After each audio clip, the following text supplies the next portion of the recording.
waan jennee waan dubbannee waan himnuusaa wallaalle. Kan eenyu dubbannee kan eenyu akka dhiibnuusaa dhiibneerra. Dhugaa dubbachuuf. Ani yeroo tokko tokko carraadhuma shamarran kanatti baay'een gaddaan. Shamarran ta'uu kootti baay'een gaddaan.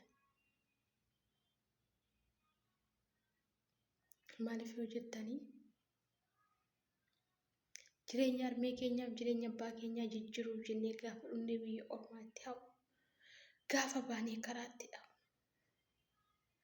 Itoo haadha keenya ija ishii eegnu, otoo abbaa keenya ija isaa eegnu, dhala keenya otoo ija eegnu gaafa baanee karaatti hafnu baay'een gaddaan. Dhugaa Waaqayyoo dubbachuu fi baay'ee tokko nan gaddaan.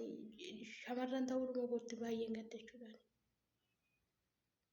Tole ashama harka fuunee akkam jirtu hordoftoota siifan giddoo bakka jirtanitti nageenyi biraadha Waaqayyoo isiniif haa ta'u. Adaraa sheer godhaa. Dhugaa Waaqayyoodha.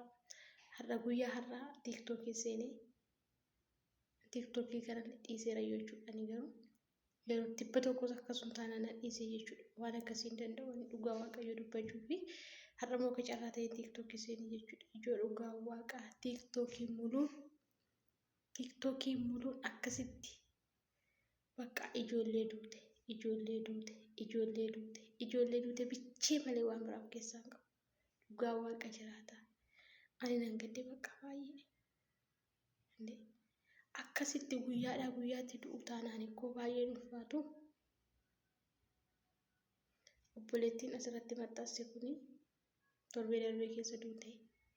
Reenfi ishee gara biyyaa hin galle. Kanaaf adaraa keessa sheer godhaa warri dandeessanii warri bira dhaabbachuu barbaaddan jechuudha. Sheer godhaa fi adaraa keessa. Dhugaa Waaqaa. Jiraachuu hundi isaa yoo nutti hafe. Wayii ta'u waan nuti kun nurraa cufame. Dhugaa Waaqa jiraata jechuudha. Baay'ee abdii nama kutachiisa. Kun hundumtuu akkasitti jira taanaan baay'ee waan abdii nama kutachiisu jechuudha. Amma dhugaa Waaqayyooti. Mucaan amma asirratti maxxanfamte kun baay'ee ijoolleedha jechuudha. Baay'ee ijoolleen otoo fakkeenya waan tokko isin fudhadha. Rakkina osoo hin argin, gidiraa osoo hin argin, biyyi dhufeedhaaf ijoolleen yoggaa dhufanii gara biyya kanaa hojii hin beekan yoo ta'e, waan jiru hin beekan yoo ta'e, hin daddarbamuuni gaafa darbatan immoo gaafa daddarbaman immoo jecha wayii darbatuu danda'u. Maal jechuu danda'u? Gaafa sun miidhamu adaraa keessamee warroonni obbolaa qabdan, warroonni biyya kana keessa jirtan, obbolaa keessan immoo fiduudhaaf warri yaaddan adaraa keessan dhiisaamee maaloo Waaqayyoo sodaadha. Maaloo hojii akka barbaadeetti jiraachuu hin dadhabamu. Inni fooqii kana walirratti ijaares, inni abbaa makiinaa 10 du'uun hin oolumee jiru. Duuti du'a garuu dhufnee umurii malee gaafa karaatti hafu osoo boonyu osoo iyyinu osoo waannu gaafa duunee karaatti hafnu nama gaddisiisa. Dhugaa Waaqayyo. Please warri obbolaa keessan asii ergitan biyya kana teessanii rakkoo hedduu argaa jirtan. Adaraa keessan obbolaa keessan asii fidiina. Maaloo adaraa Waaqayyoon sodaadha. Manni gaariin akka jiru mana yaraan jira. Beekamaadhaan kun haa ta'u garuu adaraa keessan obbolaa keessan asii fidiina dhaamsaan isiniif qabu isa kanadha. Maaliif beektu amma mucaa jirtu kana jechuudha. Kan na gargaaraa jedhee dubbatu obboleettiidha jechuudha. Maaliifan isiniin jedhe beektu? Erga ofii ishee agartee obboleettiin kun obboleettii ishee kana fiduu qabdu turte. Rakkina isaan fidanii fi gaasantu beeka.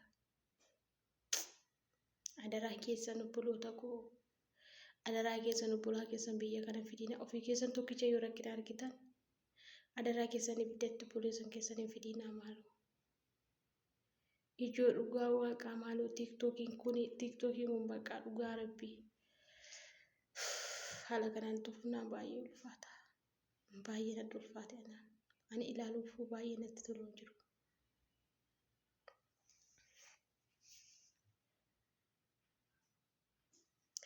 Kun hundumtuu dhugaadha ta'ee kun hundumtuu soba ta'ee hin beekani. Kun hundi dhugaa taanaan ijoolleen guutummaa guutuutti hin jirtu jedha shakkii tokko qabu. Tibba darbee tokko boqotee ture amma akka malee ta'ee jira bakka akka malee. Ijoo adaraa keessan yoo hin taane ta'e haalichi mana keessa jirtan sun keessa yoo isinitti cima ta'e adaraa keessan jabaadhaatii warra biirootti bilbiladhaa maaloo. Ani gosa kaamiti. Asitti kan bifa baasanii bifa lammaffaa baasanii gubatanirraa hafee isoo haadha ofii yaadanii isoo abbaa ofii yaadanii isoo obbolaa ofii yaadanii osoo haati qara eegduu mucaan koo yoomnaa dhufti osoo abbaan qara eeguu dhalli koo yoomnaa dhufti jedhee gaafa du'aan galu isa yoo carraa galuu suriyyuu kan argatu hamma xiqqoo gaafa du'aan galu baay'ee nama gaddisiisa. Saba koo dhugaan nan haaraani.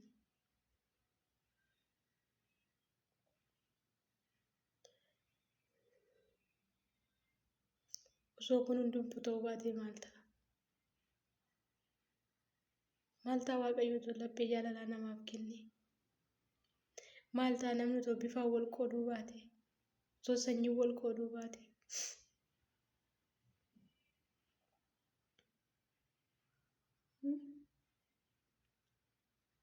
Wallaalaan otoo iyyituu gurraa miti.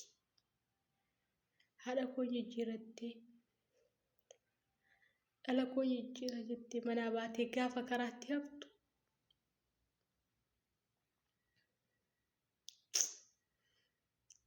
Waaqayyoos garaa nutti jabaata yeroo tokko tokko. Nuti laphee dhiifamaa hin qabnu yoo ta'e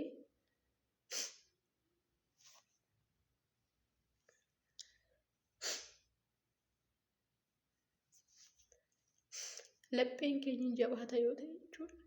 Laphee dhiifamaa hin qabnu yoo ta'e Waaqayyoos garaa nutti jabaata. Nutis waliif gaarummaa hin qabnu. Baanee wal laxxafaa oolla. Osoo fayyaa hin jiru du'aadha jennee laxxafna. Isa du'aadhaan immoo fayyaadha jenneeti.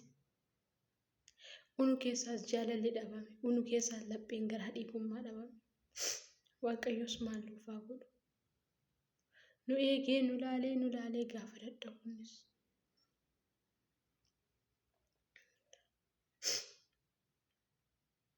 Adaraa keessan lafa jirtanitti jabaadhaa Waaqayyoon kadhadhaa. Obboloota keessaniif Waaqayyoon kadhadhaa. Maatii keessaniif Waaqayyoon kadhadhaa. Dhugaa Waaqayyo wanti Waaqayyoof hin dadhabame hin jiru. Laphee dhiifamaa qabaadhaa.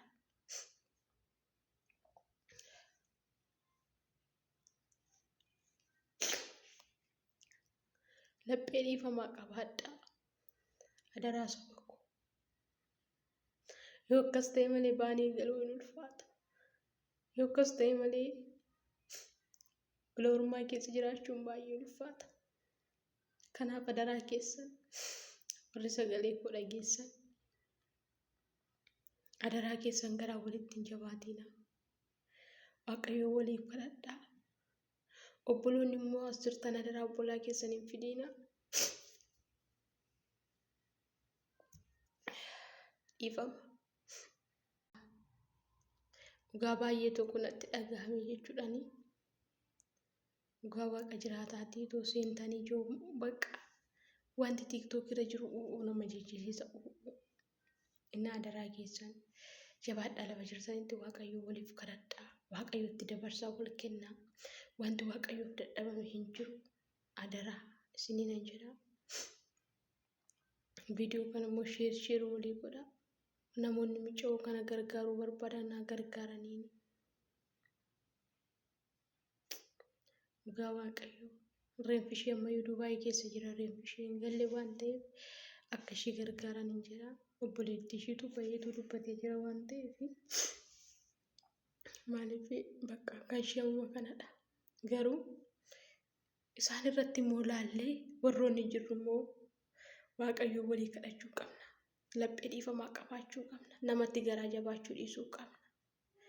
Kanaaf adaraa keessan isiniin jedhaa obboloota koo warri sagalee koo kana dhageessanii obboloonni koo biyya garaagaraa keessa jirtan jabaadhaa mataa keessan eeggadhaa of eeggannoo cimaa taasisaa mana jirtan keessatti haalli isiniin mijanne yoo ta'e dafaa dursa bilbiladhaa.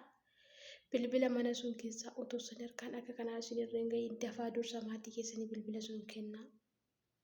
Dhugaa waaqayyooti ani haala kanaan lubbuun koo oolee jira jechuudha waggaa kana darbee. Kanaaf adaraa keessan isiniin jedha obboloota koo jabaadhaa. Jabaadhaa waaqayyoon kadhadhaa dursaa bilbila mana jirtan sunii dafaatii maatii keessaniif ergaa fi gaafa rakkoon tokko isinitti wanneedhamee bilbilichi manaatti dawwalamuu danda'a waan ta'eef kanaafuu jabaadhaa isiniin jedha. Itti dabalee immoo warroonni haala rakkisaa keessa jirtan bilbila daldalaa keessanii fi bilbila maatii keessanii jabaadhaa wal quunnamsiisaa. Maatiin keessanii waajjira poolisii yoo dhaqanii waajjira poolisiitti yoo himatanii dirqama daldalaan sun yoo hin qabame isin ba'uu dandeessu.